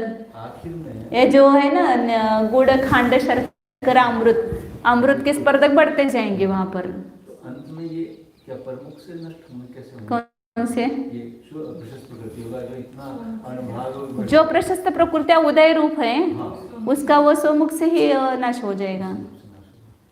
14वें गुणस्थान के अंतिम समय में रहते हैं ना, त्रस बादर पर्याप्त प्रत्येक सुभग आदेय यश कीर्ति, इन प्रकृतियों का तो अपने रूप से ही भोग करके नाश होगा स्वमुख से ही। वो उदय वहां पर अनुभाग का, उत्कृष्ट अनुभाग का उदय आएगा उसका वहां पर। उसके पास होगा इतना अनुभाग, हाँ तो द्विचरम सब में एक साथ इतना नष्ट करेगा। हाँ, वो मतलब उदय वो करके खिर जाएगा। क्या करना है, नष्ट करना है मतलब उसके, क्योंकि स्थिति कांडक घात तो उसके भी हो रहे हैं। शुभ प्रकृतियों की स्थिति कांडक घात हो रहे हैं, इसलिए स्थिति तो नष्ट हो रही है। हाँ, तो स्थिति कांडक घात जब समुद्घात किया, तब वो पूरी नष्ट करके एक अंतर्मूर्ति रखता है ना। पहले उनका असंख्यात्व भाग प्रमाण स्थिति थी, और समुद्घात के समय वो सब स्थिति कांडक घात करता है। एक एक समय में एक एक स्थिति कांडक घात करके वो स्थिति कितनी रखता है, केवल अंतर्मूर्त रखता है। वो अंतर्मूर्त रखता है मतलब वो सब परमाणु, इसलिए वहाँ उत्कृष्ट उदय दिखेगा। 14वें गुणस्थान में उसके परमाणुओं का उत्कृष्ट उदय दिखेगा अंतिम समय में शुभ प्रकृतियों का। अशुभ प्रकृतियों का तो वहां पर नीचे के जहां पर नष्ट होगा वहां पर दिखेगा। आगे ये सब धवला में उभोत आता है सब, मतलब कहाँ कहाँ पर उसका उत्कृष्ट और जगन्य है वो। 12वें गुणस्थान में किसका, 14वें गुणस्थान में उसके उसके सब स्थान बनाए सब पूरे, जगन्य से लेकर उत्कृष्ट तक स्थिति। धवला में आता है। जय धवला में केवल मोहनीय, मोहने की बात छोड़ करके कुछ नहीं है। इसमें आटो कर्मों का है धवला में। अनुभाग संबंधी अल्पभूत्व हाँ विशेषार्थ में दिया है। एक प्रदेश गुणहानि स्थानांतर स्पर्धक कम है, मतलब एक गुणहानि में स्पर्धकों की संख्या, उससे अतिस्थापना संबंधी स्पर्धक अनंत गुणे हैं, वो उसमें अनंत गुणहानि आ जाएगी। उससे निक्षेप स्पर्धक अनंत गुणे हैं, अतिस्थापना कम है, निक्षेप बड़ा है ना। हाँ, और उससे अनुभाग कांडगत स्पर्धक अनंत गुणे हैं। इसका स्पष्टीकरण लब्धिसार प्रथम भाग 81 गाथा में दिया है। अब आगे अपूर्वकरण में और क्या कार्य होते हैं बता रहे हैं। बंध विच्छुत्ति का क्रम बताते हैं। 8वें में अपन जब बंध विच्छुत्ति देखते हैं ना, पहले भाग में 2, छठे भाग में 30 और अंतिम में 4, उसका ये बता रहे हैं। पढ़ में छठे चरी में भागे दुगति सचदुर हो छिन्ना, बंदे न पुवस्सय से काले बादरो होदी। अपुवस्स पढ़ में भागे, अपूर्वकरण के प्रथम भाग में दुग बंदे न ओच्छिन्ना, 2 प्रकृति बंध से विच्छिन्न होती है। 2 प्रकार की प्ररूप आती है, एक उत्पाद अनुच्छेद और अनुत्पाद अनुच्छेद। पहले भाग में विच्छुत्ति हुई, इसका अर्थ पहले भाग के अंतिम समय तक बंध होगा। मतलब 8वें गुणस्थान के बराबर 7 भाग करना, जितना काल है उसका उसके बराबर 7 भाग करना। पहला भाग जब व्यतीत हो जाएगा, उसका दूसरा भाग का प्रथम समय आएगा, तब ये बंद नहीं बंधेगी, उसके अंतिम समय तक बंधेगी पहले भाग के। लेकिन पहले भाग में विच्छुति हुई ऐसा उसको बोलेंगे। जैसे अपन बंध विच्छुति का भी लगाते हैं ना, पहले गुणस्थान में 16 प्रकृतियों के बंध विच्छुति हैं, मतलब मिथ्यात्व का बंध अंतिम समय तक होगा, उसके अगले चौथे समय गुणस्थान का समय आएगा तो वहाँ पर उसका बंध नहीं होगा। तो पहले भाग में 2, छठे भाग में 30, मतलब छठे भाग तक बंधेगी, उसके आगे नहीं बंधेगी। और अंतिम भाग में मतलब 8वें गुणस्थान के अंतिम समय तक चतुर 4 की विच्छुति होती है। हाँ, से काले उसके अनंतर में वह बादरो होदी, जब 4 प्रकृति के बंध विच्छुति हो जाएगी उसके अनंतर समय में, से काले मतलब अनंतर समय में। पहले से काले मतलब स्वकाल ऐसा लगता था, लेकिन से काले का अर्थ अनंतर समय में, उसका जो लगत का अनंतर समय है उसमें वो बादर मतलब अनिवृत्तिकरण होता है। बादर मतलब अनिवृत्तिकरण लेना, वो 10वें गुणस्थान की अपेक्षा से उसको बादर कहा है। सूक्ष्म सांप्राय और 9वें गुणस्थान वाला बादर सांप्राय है, तो उसको बादर ये नाम दिया है। अनंतर समय में तुरंत वो 9वां गुणस्थान वरती होता है ना। अनंतर समय में, अनंतर काल में। स्व ऐसा नहीं लेना से का अर्थ, वो प्राकृत शब्द है से मतलब। तो पहले भाग में 2 कौन सी प्रकृति की विच्छुति होती है? निद्रा प्रचला। क्या मतलब? से का अर्थ अनंतर काले, इसलिए मैंने वो छाया में बदला है वहाँ पर, पहले नहीं बदला था लेकिन बाद में बदला है उसको। अनंतर, हाँ अनंतर काले, काले का अर्थ काले होगा, से का अर्थ अनंतर लेना, उसके पश्चात। तो प्रथम भाग में 2 मतलब निद्रा और प्रचला की बंध विच्छुति होती, तब तक निद्रा प्रचला का निरंतर बंध हो रहा था। निद्रा प्रचला का उदय निरंतर नहीं है लेकिन बंध निरंतर है। स्यानगृद्धित्रिक का भी जब तक बंध होगा तो निरंतर होगा, लेकिन उदय निरंतर नहीं होता है। ध्रुवोदय नहीं है, ध्रुवबंधी है वह। और छठे भाग में 30 प्रकृतियां कौन सी होगी? परगति संबंधी, मतलब देवगति संबंधी बंध होता है ना, तो वहाँ पर एक 30 प्रकृतिक जो बंध स्थान है, या ऐसा ले लो कि देवगति की जो 28 प्रकृति 29, 30 या 31 4 का बंध होता है ना, उस 31 में से एक यशस कीर्ति निकालो, वही 30 प्रकृतियां होगी बाकी। हाँ, यशस कीर्ति की बंध विच्छुति 10वें में होती है, तो 8वें के छठे भाग में 31 बंध स्थान में से एक यशस कीर्ति को घटाते हैं। मतलब देवगति, देवगत्यानुपूर्वी, वैक्रिक शरीर, वैक्रिक अंगोपांग, कार्तेजस शरीर, कर्मण शरीर, संस्थान, समचतुरस्र संस्थान, उसके साथ वही बनता है।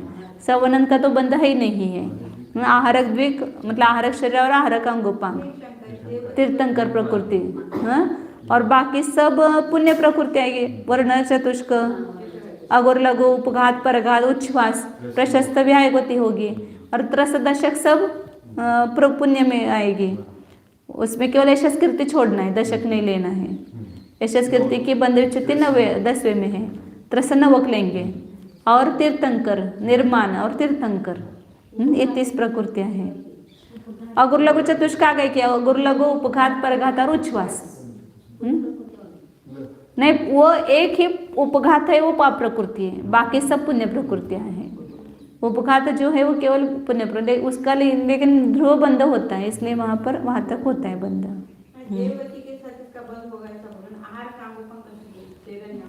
हो सकता है ना उसके साथ में, देवगति के साथ में ही होगा, देवगति के दूसरे गति के साथ नहीं होता है आरक शरीर, आरक अंगोपांग का बंध, क्योंकि 7वें और 8वें गुणस्थान में ही आरक शरीर, आरक अंगोपांग का बंध होता है।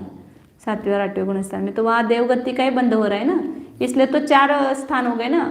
बिना आहारक शरीर और तीर्थंकर के बिना बंध करेगा तो 28 का बंध करेगा, तीर्थंकर का बंध करेगा तो 29 का करेगा, देवगति सहित तीर्थंकर।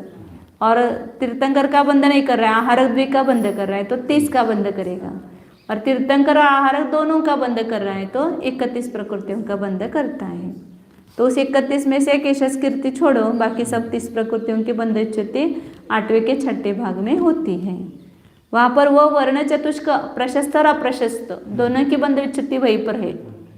अप्रशस्त वर्ण चतुष्कर यहाँ पर उसकी विवक्षा नहीं लेते ना, लेकिन अप्रशस्त वर्ण चतुष्कर की भी वहीं पर बंध विच्युति होगी 8वें के 6ठे भाग में, लेकिन उसका स्थिति बंध कम होगा और अनुभाग बंध भी कम होगा। और प्रशस्त वर्ण चतुष्क है उसका उत्कृष्ट अनुभाग बंध होगा और इसका जगन्य अनुभाग बंध होगा, उल्टा होगा। अप्रशस्त वर्ण चतुष्क का जगन्य अनुभाग बंध होगा और प्रशस्त वर्ण चतुष्क का उत्कृष्ट अनुभाग बंध होगा। ऐसा स्थिति दोनों की कम बंधेगी। और फिर 7वें भाग में कौन से 4 बताएं? हास्य, रति, भय और जुगुप्सा, इनकी बंध विच्युति होती है। फिर आगे उदय विच्युति 6 नौकशाएं की उदय विच्युति वहीं पर होगी।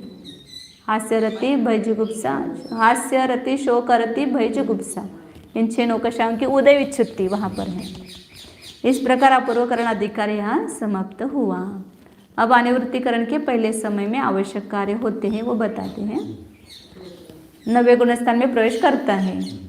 आणि 38 पड में अन्नम ठिदी घंड बहुदी मारवई वसामणा निधत्ती निकाचना तत्त ओच। कर्म का नाश करने के लिए प्रस्थान कर रहा है। अपूर्वकरण में पड़ाव डाल करके वहाँ पर शत्रु का उसने क्या किया? स्थिति और शक्ति कम की। अब वहाँ 9वें गुणस्थान में वापस प्रस्ताव किया, अगला पड़ाव है ना ये, वहाँ पर रह करके क्या करेगा? तो वो सब कार्य बताते हैं। आणि 38 पड़ में अनिवृत्तिकरण के प्रथम समय में, इसमें टीका में आगे आएगा, वो अच्छा वर्णन किया कि उसमें जब वो यथाख्यात महामुनि चक्रवर्ती यथाख्यात रूपी एक छत्र राज्य प्राप्त करने के लिए जाता है तो उसकी क्या क्या सेना साथ में है, वो अच्छा वर्णन किया है उसका। 1 मिनट में पढ़ते तो 2 मिनट में, बाकी लोगों को पता नहीं चलेगा। पेज नंबर यहाँ संस्कृत टीका में नीचे पीछे जो है उसमें 8 नंबर 3 नंबर पेज है,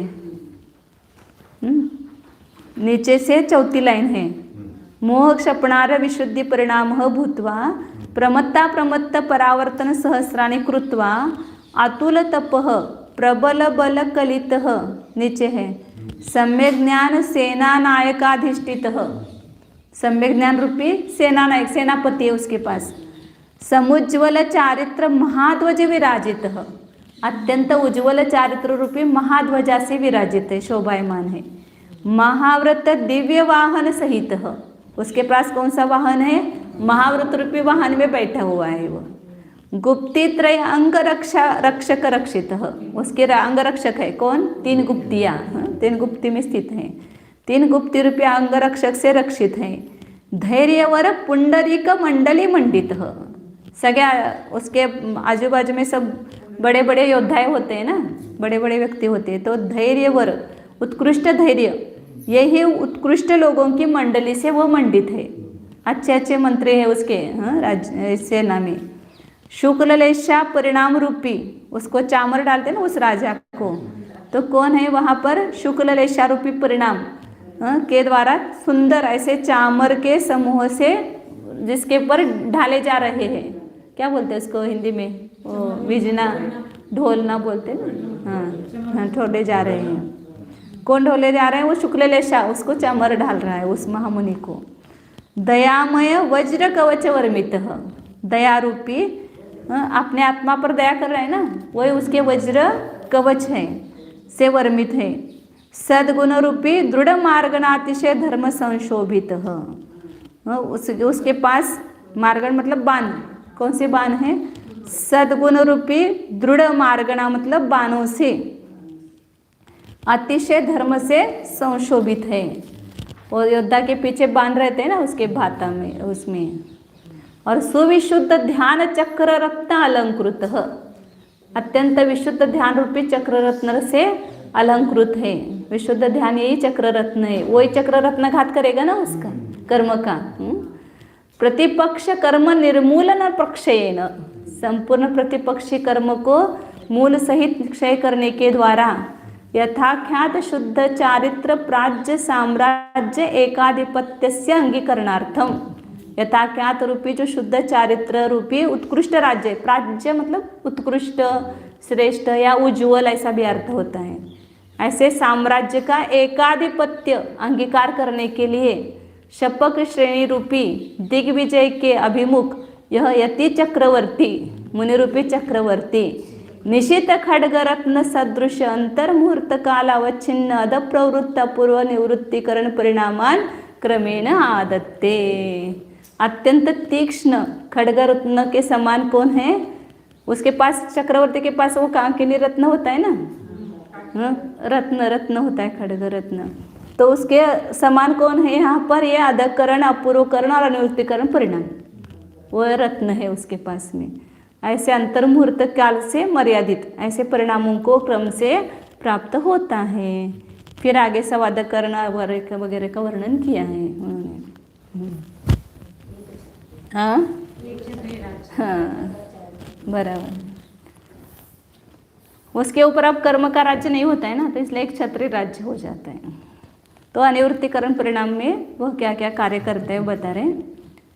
अनियट्टिसय पड़ में अन्नम टिधि खंड पहुदि मार भई व सामणानि दत्ती निकाचना तत्तो। 412 गाथा पढ़ रहे। अनिवृत्तीकरण के पहले समय में अन्य स्थिति कांडक इत्यादि का आरंभ करता है। मतलब नया कार्य पीछे से। अनिवृत्तीकरण के पहले समय में अन्य स्थिति कांडक आदि, मतलब अन्य स्थिति कांडक, अन्य अनुभाग कांडक, अन्य स्थिति बंधापसरण प्रारंभ करता है। जब भी नया कार्य आता है तो ये तीनों नए होते हैं, पुराना खत्म हो जाता है, पहले नया वहाँ पर चालू हो जाता है। नई का मतलब यहाँ पर यह कि जो पहले का वो अंतिम समय, हाँ, उससे भी असंख्य गुना बढ़ के कर रहा है। मतलब यहाँ पर जो चालू किया था ना, ये यहाँ समाप्त हो गया, अनिवृत्तीकरण परिणाम चालू हो गया, तो दूसरा नया स्थिति कांडक लिया उसने, नया या स्थिति बंद करने लगा, और अनुभाग कांडक घात भी नया लिया। पहले का, उसके पूर्व समय में पहले का समाप्त हुआ। जब भी वह अपूर्वकरण के अंतिम समय में पूर्व का समाप्त होगा, और अनिवृत्तीकरण के पहले समय में नया प्रारंभ होगा, नया लेगा। और क्या विशेषता है उसमें कि 8वें गुणस्थान के अंतिम समय में कहो या अनिवृत्तीकरण के पहले समय में ये 3 करण नष्ट हो जाते हैं। जो परमाणु उपशामना रूप थे, निदत्ती रूप थे, निकाचना रूप थे, उनकी विच्छुत्ति हो जाती है। तो उपशामना रूप जो थे उसका संक्रमण नहीं होता था, उसका भी यहाँ पर संक्रमण होने लगता है। निदत्ती रूप जो थे उसकी उदीर्णा, उपशामना रूप थे उसकी उदीर्णा नहीं होती थी, उसकी उदीर्णा प्रारंभ होती है। 8वें गुणस्थान में उसकी विच्छित्ति हुई ऐसा कहो, या 9वें गुणस्थान के पहले समय में हुई कहो। अनुत्पादानुच्छेद और उत्पादानुच्छेद, ऐसे 2 कथन पद्धति है। 8वें के अंतिम समय तक ये रहेंगे उपशामना, निदत्ती और निकाचना रूप, उसके अगले समय से वो उस रूप नहीं रहेंगे। तो इसलिए उपशामना, निदत्ती और निकाचना ये नष्ट हो जाते हैं, मतलब उसमें उदीर्णा, संक्रमण, अपकर्षण, उत्कर्षण सब होने लगेगा। अब उसका वो नियम था वो कैंसिल हो जाता है।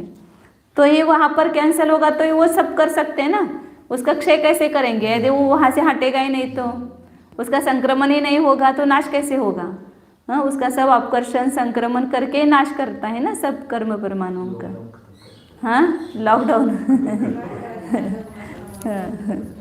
बराबर है। आगे उत्पादानुच्छेद, जहाँ पर सत्ता है वहीं पर उसका अभाव कहाँ, वो उत्पादानुच्छेद। और अभाव होने पर अभाव कहाँ, तो अनुत्पादानुच्छेद बोलते उसको।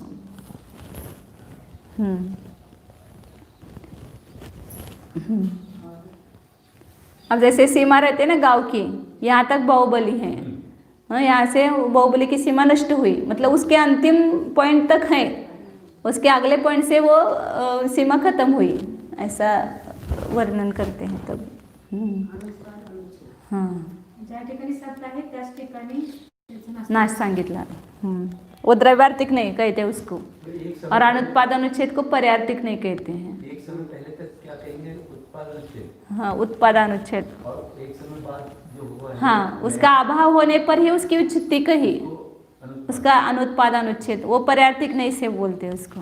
ज्या ठिकाणी नाश झाला तरी उत्पादन हाँ अनुत्पादन। हाँ, अनिवृत्तीकरण गुणस्थान में स्थिति कांडकों का प्रमाण कितना है वो बताते हैं।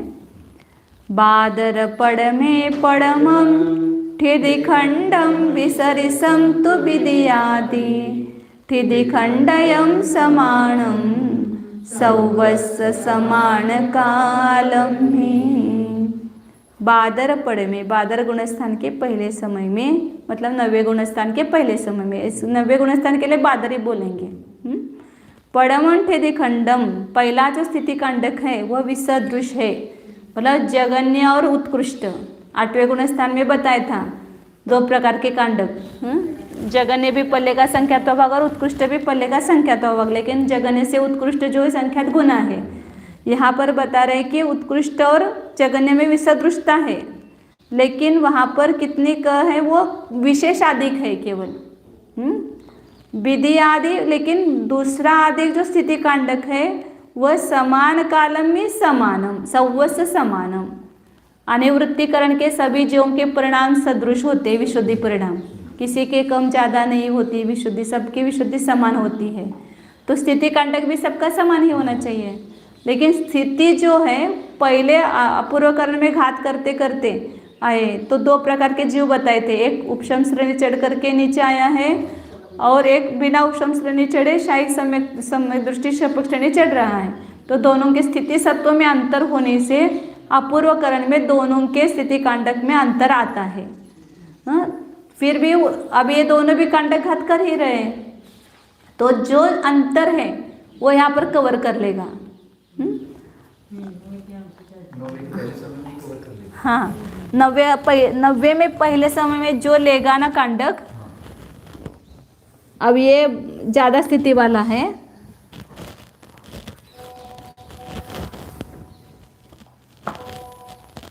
और एक कम स्थिति वाला, ऐसा ले लो यहाँ पर, ये कम स्थिति वाला है। तो 90 में जब आएगा तो यह इतना स्थिति कांडक लिया इसने, पल्ले का संख्यात्व भाग है, और ये भी पल्ले का संख्यात्व भाग है, तो हाँ इतना पूरा वो घात के लिए ले लेगा। अब दोनों की स्थिति समान हो जाएगी, इतना लेगा स्थिति कांडक और ये इतना ले। लेकिन यहाँ पर मैंने बड़े कम ज़्यादा दिखा है। अभी 8वें गुणस्थान में स्थिति कांडक का इसके ज़्यादा हो करके, क्योंकि जिसके कम स्थिति वाले का छोटा हो रहा है, ज़्यादा स्थिति वाले का बड़ा हो रहा है, तो यहाँ पर जो स्थिति है उसकी इतनी थोड़ी ही अधिक रही है, इसके इससे ज़्यादा।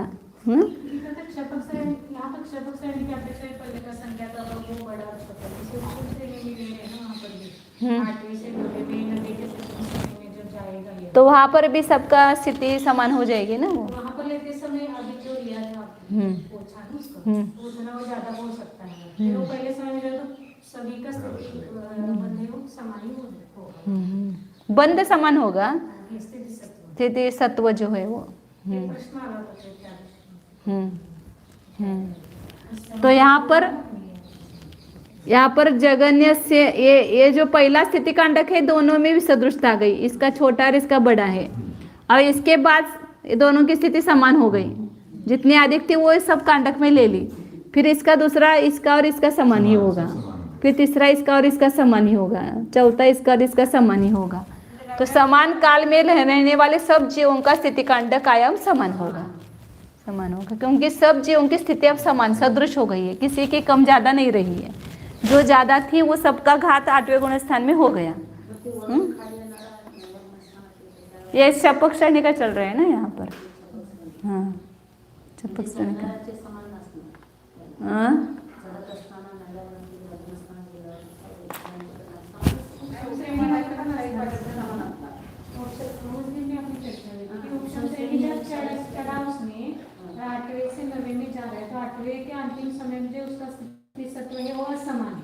लेकिन जब 90 के प्रथम समय में जाएगा तो सभी का स्थिति सत्व समान होता है।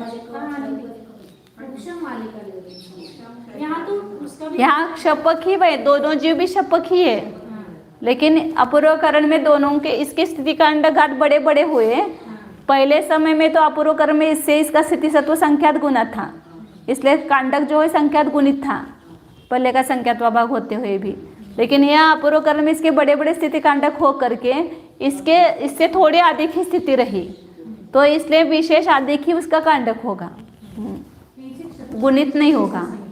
समझो इसका समझो कि ये 1000 समय और इसका 1010 है, ऐसा है, इतना अधिक है। तो यहाँ पर ये 5 समय लिए और यहाँ पर ये नहीं, यहाँ पर 10 समय और इसके 5 समय अधिक है समझो।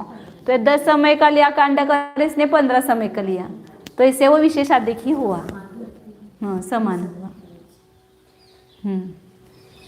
कर्मों की स्थिति समान होने पर भी हाँ केंद्रीय गुणस्थान में हाँ। कोई जीव बहुत जल्दी मोक्ष हो जाता है और कोई नहीं, वो तो आयु के अनुसार है ना, केवल आयु के कारण। आयु के कारण है, वो आयु जितनी है उसके अनुसार जाएगा वो वहाँ पर।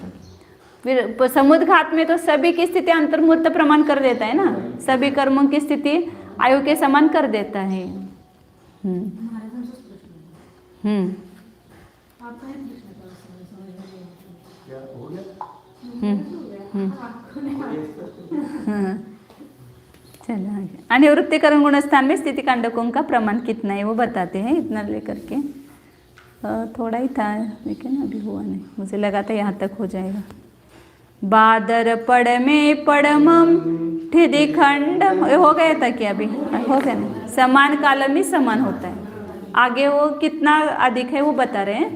पल्लस शंख भागम अवरम तु शंख भागहियम गादादि मठिधि खंडो शेषा सौवस्स सरिवाम। घात होकर के जो रहा हुआ पहला स्थिति कांडक है वह अवरम कितना है? पल्लस शंख भागम, जगने कितना है? पल्ले का संख्यात्वा भाग। और वरम उत्कृष्ट कितना है? शंख भागयम, केवल संख्यात्वा भाग अधिक है। पहले संख्यात गुना था ना, वो संख्यात गुना नहीं है, केवल अधिक रह गया। अब यहाँ पर संख्यात्वा भाग मतलब इसकी स्थिति सत्व ही थोड़ा सा ही अधिक रह गया उससे, जगने वाले से उत्कृष्ट का। और शेषा सौवस सरिसा हूँ, बाकी स्थिति कांडक सभी के सदृश ही होते हैं। केवल पहला जो स्थिति कांडक है आदिम स्थिति खंडो, पहला स्थिति कांडक केवल जगन्य से उत्कृष्ट जो है वह संख्यात्वा भाग अधिक है। बाकी द्वितीयादि कांडक तीनों काल में जो जो जीव होंगे वह अनिवृत्तिकरण के दूसरे स्थिति कांडक में सबका स्थिति कांडक समान ही होगा। और यहाँ पर एक और प्रश्न है, ये एक जीव शपथ श्रेणी चल रहा है और एक उपशम श्रेणी चल रहा है, तो दोनों में अंतर ये है ना, नहीं क्योंकि वो उनका जो स्थिति सत्व है वो ज़्यादा है उपशम श्रेणी वाले का और शपथ श्रेणी वाले का कम है, क्योंकि यहाँ पर ज़्यादा स्थिति कांडक हुए है ना, घात ज़्यादा हुआ है। ऐसे सामान्य बोला जाता है कि अनिवृत्तिकरण में जो जो जीव नहीं, उपशम श्रेणी के 3 करण परिणाम अलग ही हैं और शपथ श्रेणी के 3 करण परिणाम अलग ही हैं। हाँ, तो वो दोनों अलग ही लेना, नाम भले वही दिए हैं, गुणस्थान का वो सब काल वगैरह वो ये है, लेकिन कालों में भी अंतर है ना। उपशम श्रेणी के काल बड़े हैं, शपथ श्रेणी के काल छोटे हैं, इसलिए गुण श्रेणी आयाम उपशम श्रेणी वाले का बड़ा है, शपथ श्रेणी वाले का कम है गुण श्रेणी आयाम।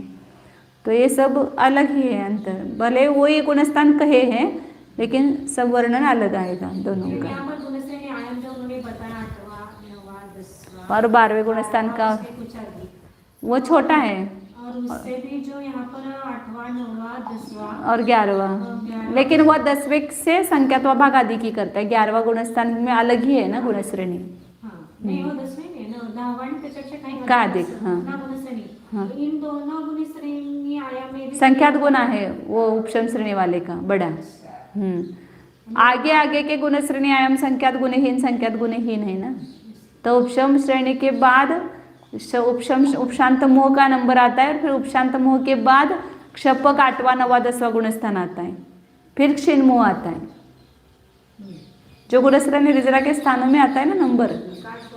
सम्य दृष्टि श्रावक विरत अनंतान बंदी विसंयोजक शपक मतलब क्षीण मोह अपना दर्शन मोह का क्षय करने वाला रक्षायिक समय दृष्टि आएगा, फिर उपशमक, फिर उपशांत मोह, फिर क्षपक, फिर क्षीण मोह, फिर संयोग केवली, ऐसे आता है। 11वें से भी ज्यादा 8वें का है। हाँ, छपक का। छपक का।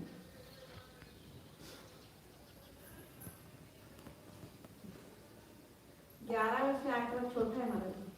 बात छोटे बड़े की नहीं है, उसकी है। गुणश्रेणी आयाम का। आगे सदृश परिणाम युक्त जीवों में प्रथम स्थिति कांडक का विसदृशपना कैसे संभव है? तो यह अभी बताया था कि स्थिति के अनुसार कांडक होता है, तो उसकी स्थिति बड़ी है और इसकी स्थिति छोटी है। तो ऐसी कम ज़्यादा स्थिति क्यों है? तो दो प्रकार के जीव हैं, वो पहले आया है सब इसमें। वो मतलब दो प्रकार के जीव है शपथ श्रेणी पर आरूढ़ हुए। एक जो है उसका स्थिति सत्कर्म अल्प है, दूसरे का संख्यात्व भाग अधिक है। तो सत्व जितना जिसका ज़्यादा है उसका बड़ा लेगा और जिसका कम है उसका छोटा लेगा। तो इस प्रकार ये बताया। अब उसने शंका वापस की है कि यदि किसी का स्थिति सत्कर्म संख्यात गुना हो तो उसका प्रथम से उत्कृष्ट स्थिति कांडक संख्यात गुना होता है। समाधान उत्कृष्ट से स्थिति कांडक संख्यात गुना नहीं होता, क्योंकि वह स्थिति सत्व संख्यात गुना संभव नहीं है, क्योंकि अपूर्वकरण में उतना स्थिति घात हुआ है। संख्यात गुना स्थिति सत्व क्यों नहीं है? तो अपूर्वकरण के अंतिम समय में घात होकर शेष रहा उत्कृष्ट स्थिति सत्व भी जगने से संख्यात्व भाग ही अधिक होता है, ऐसा नियम है। प्रथम स्थिति कांडक का घात होने के पश्चात तो सभी स्थिति सत्व समान हो गया, तो द्वितीय स्थिति कांडक भी समान होते हैं, क्योंकि कारण भी समान है, विशुद्धि परिणाम भी समान है, स्थिति भी समान है, तो कांडक भी सदृश क्यों होंगे? नहीं होंगे। अब इतने ही अंतिम गाथा करके यूज करते। उदधि सहस्रपुदत्तं लक्कपुदत्तं तु बंध संतोय अणियट्टि सादिये गुणसेड़ी पूव परिशेषा। अणिवृत्तिकरण के प्रथम समय बंध कितना हो रहा है, सब जगह उसका ये वर्णन करते, सत्व कितना है, बंध कितना है, उदय क्या है, वो सब बताते हैं। तो 1000 पृथक्त्व सागर बंध है और लाख पृथक्त्व सागर सत्व है। मतलब कोड़ी का बंध कम हो गया, 1000 पृथक्त्व सागर हो गया। और सत्व जो है भी अंत कोड़ा कोड़ी नहीं है, वो लाख पृथक्त्व सागर है। कोड़ी के अंदर भीतर आ गया सत्व और बंध भी। ये अनिवृत्तिकरण के पहले समय में है। इतना उसका नहीं कम होता है सत्व उपशम श्रेणी वाले का, उसके स्थिति कांडक मतलब कम होते हैं। इसका अंत कोड़ा कोड़ी सागर ही रहता है उसका स्थिति सत्व उपशम श्रेणी वाले का, उपशम श्रेणी गुणस्थान में। और गुण श्रेणी कितनी है? तो जितना अपूर्वकरण गुणस्थान का काल गल गया उतनी कम करके जो शेष रही उतनी है। गुण श्रेणी पहले 8वें 9वें 10वें और 12वें गुणस्थान से कुछ अधिक, इतने पूरे चारों का काल जोड़ करके जितना है उससे कुछ अधिक थी ना, तो वो 8वां गुणस्थान का काल समाप्त हो गया, 90 में आ गया, तो उतनी गुण श्रेणी कम हो गई। अब गल करके जो शेष रही है वो रहेगी गुण श्रेणी अनिवृत्तिकरण के पहले गुणस्थान में, पहले समय में। उपशम श्रेणी करते समय उसका जो स्थिति सत्व है वो तो संख्यात बहुभाग बीतने पर वहाँ संख्यात स्थिति अंत कोटा कोटि से बंद सत्व ने बंद गया, अंत कोटा कोटि से भी हाँ कम होता है। बहुभाग गेल्यानंतरच होते ना, जे हाँ। काय ते बहुभागानंतरच आहे। बराबर है, बहुभाग जाने के बाद वो सब होता है ना, चतुरेंद्र पंचेंद्र के समान, असौज्ञ के समान, फिर चतुरेंद्र के समान, फिर त्रिंद्र के समान, द्विंद्र के समान, एकेंद्र के समान, फिर पल्य का संख्यात्व भाग, फिर असंख्यात्व भाग, फिर कम होता वह संख्यात वर्ष हो करके फिर वो कम हो करके दिन और फिर अंतर्मूर्त में आ जाता है। यहाँ पहले समय में ही पहले समय में 1000 पृथक्त्व सागर हो गया, अभी 1000 नहीं हुआ है, 1000 पृथक्त्व मतलब बहुत सारे संख्यात 1000 पृथक्त्व हो रहे हैं। हाँ, फिर वो बहुभाग जाने के बाद वापिस आगे बताएंगे ना, स्थिति सत्तावसरण बंधावसरण, तब वह बताएंगे। इस प्रकार और क्या होता है, 90वें गुणस्थान में असंख्यात गुणित क्रम से गुण श्रेणी प्रवृत्त है, गुण संक्रमण भी चल रहा है बंध रूप अप्रशस्त प्रकृतियों का, और प्रत्येक समय में विशुद्धि अनंत गुणी बढ़ती हुई पाई जा रही हैं। इस प्रकार अनिवृत्तिकरण गुणस्थान नहीं समाप्त हुआ, अनिवृत्तिकरण परिणाम जो है उसका जो वर्णन जितना करना था वो पूरा किया। अभी अनिवृत्तिकरण गुणस्थान में बाकी के कार्य है वो अनिवृत्तिकरण गुणस्थान में होंगे, सत्वापसरण, बंधापसरण, अंतरकरण, देशघाती स्पर्धकरण, अश्वकरण क्रिया, ये सब अनिवृत्तिकरण गुणस्थान में चल रहे, नहीं तो ऐसा समझ में आएगा कि अनिवृत्तिकरण परिणाम समाप्त हो गया। हाँ,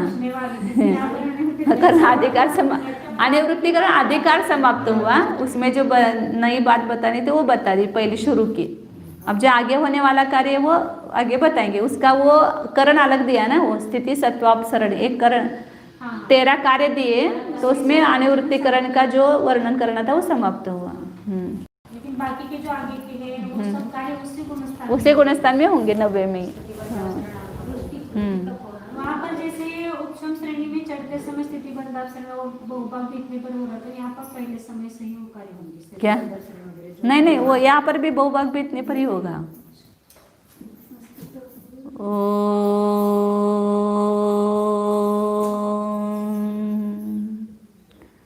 जाने यह मैं शुद्ध चैतन्यमय जीव ही हूँ।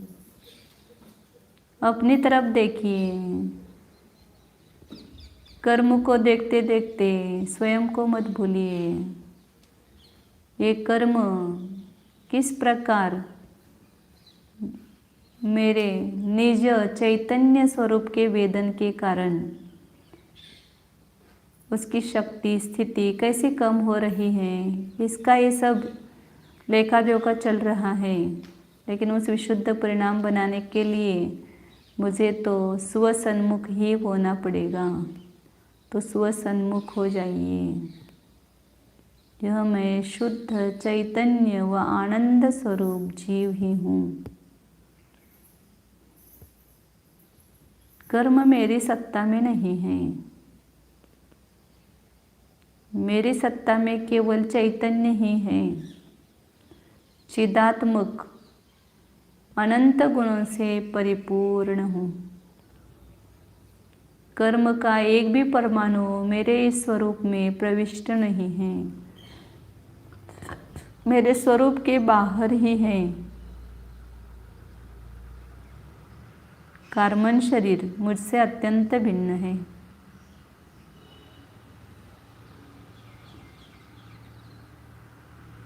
पड़ोस में रहते हुए भी मेरे घर में उसका प्रवेश नहीं है।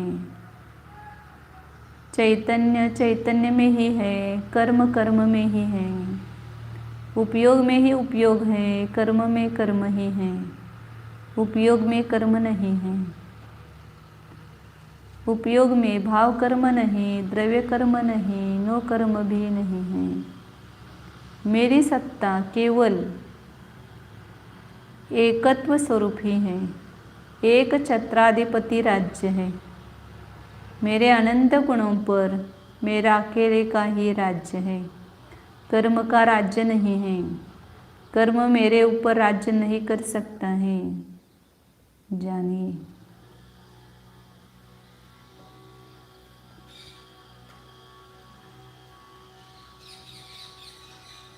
कर्म से भी मेरी शक्ति अनंत गुणी है।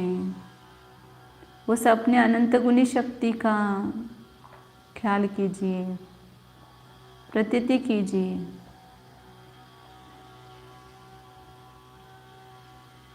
यह मैं महिमावंत पदार्थ हूँ, अनंत महिमाशाली हूँ।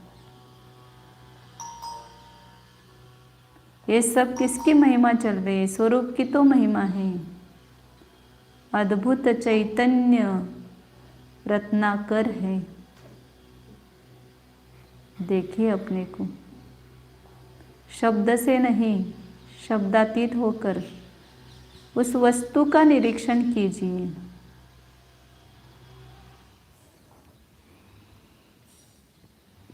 शुद्ध चैतन्य सत्ता स्वरूप ज्ञानानंद स्वरूप एकत्व विभक्त स्वरूप निष्कर्म चैतन्य स्वरूप सर्वविशुद्ध ज्ञान स्वरूप